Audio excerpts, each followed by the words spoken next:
Salut YouTube. Aujourd'hui on va parler de mon nouveau moteur, le M2. Alors, ce moteur a deux différences majeures avec le M1, qui est la première qui saute aux yeux, une tuyère beaucoup plus massive, et aussi un réservoir beaucoup plus grand, pour avoir tout simplement plus de carburant. Donc, comme j'avais pu vous dire dans la vidéo d'avant, c'est que j'avais un problème de tuyère, ma tuyère décompressait pas assez les gaz, les gaz étaient pas assez détendus. D'ailleurs, c'est simple, allez checker Technique Spatiale, cette chaîne elle est géniale, elle explique parfaitement les phénomènes spatiaux, enfin les phénomènes des fusées, c'est du grand art. Allez checker, vous comprendrez pourquoi j'ai dû changer de tuyère. Du coup, j'ai changé ma tuyère et comme vous allez voir dans la vidéo, j'ai eu des petits problèmes au final parce que la mèche que j'ai utilisée fait des petites boules en fusion qui sont vraiment horriblement chaudes. Sauf que comme ma tuyère est vraiment massive, il y a des petites boules qui s'étaient déposées dans le fond de la tuyère et qui ont brûlé le plastique et qui l'a déformé. Je sais pas si on voit bien, mais il y a un morceau de plastique qui a été arraché et ça se voit que sur la vidéo que la poussée est pas bien comme il faut. Comme c'était pas un joli cercle et qu'il y avait une sorte de goutte vers le bas, ça a tout foiré, doit y avoir plein de turbulences dans la tuyère. On peut pas se fier à la vidéo pour comprendre, pour prendre des données sur ce moteur, c'est ce qui est dommage. Donc je vais devoir le rechanger parce que là j'ai utilisé du white mixed et celui-là je vais pas pouvoir m'en servir pour tester parce que c'est un autre carburant qui est à l'intérieur. Quand on met que du white mix, on a une réaction assez normale, on va dire. Quand on rajoute un catalyseur, on a une réaction beaucoup plus brutale. Et dans celui-là, j'ai rajouté un catalyseur.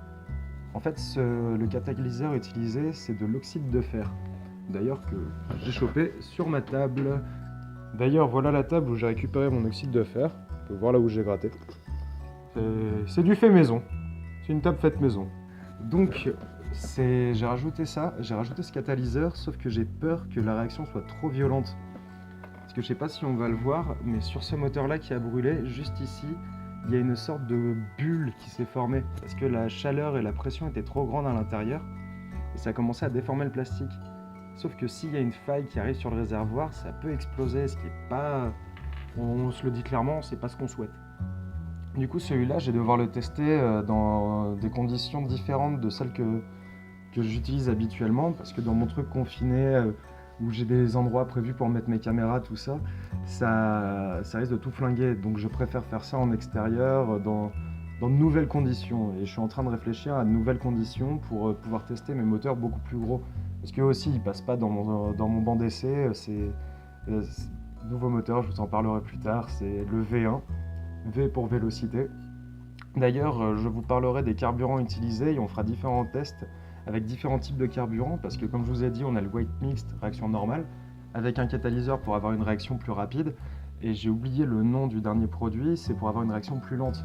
Donc je devrais faire différents tests et avec ce moteur-là qui va devenir mon modèle standard. En fait, je voudrais que ça devienne le modèle standard pour des boosters, en mettre pas mal dans des fusées, tout ça. On parlera ça dans une prochaine vidéo. Du coup, on passe au test du moteur. D'ailleurs, je profite de cet arrêt sur image pour vous montrer la boule qui s'est formée dans la tuyère, qui l'a progressivement rongée. Vous allez voir, elle sera éjectée par les gaz d'échappement, mais elle l'aura bien attaqué. Et je m'excuse de l'autofocus, du problème de l'autofocus, vous allez voir à la fin, c'est horrible.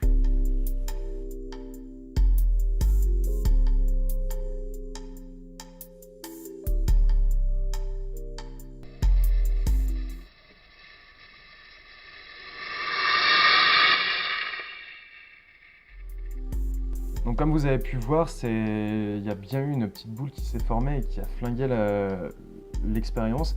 Par contre, ce qui est cool, c'est que visiblement, il y a quand même pas mal de poussées. Donc pour mon prochain test, qui sera quand même donc, en mode droit, je voudrais essayer de mettre une petite barre au-dessus avec un point de rotation et une petite balance en dessous pour pouvoir, comme ça, quand il va monter vers le haut, il va pouvoir appuyer sur la balance. Je vais comme ça pouvoir calculer la poussée qu'il a.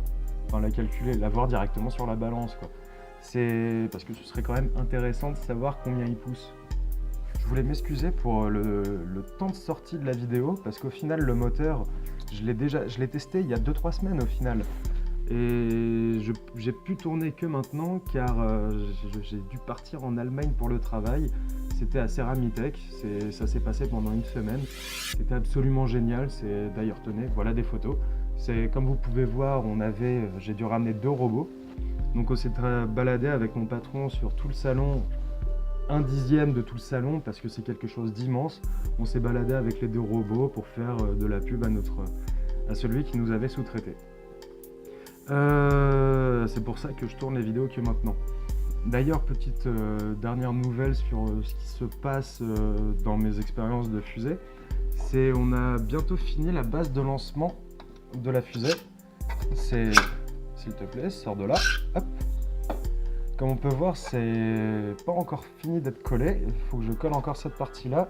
Et j'ai encore un autre pied à imprimer. J'ai celui-là qui va aussi venir là. Et comme vous l'avez déduit, un pied qui va venir à l'endroit où j'ai ma main. D'ailleurs, qui sera aussi d'une couleur différente pour savoir où les caméras sont positionnées quant au film. Moi, c'est pour mes expériences, pour savoir ce que ça a donné. Désolé, je checkais le micro.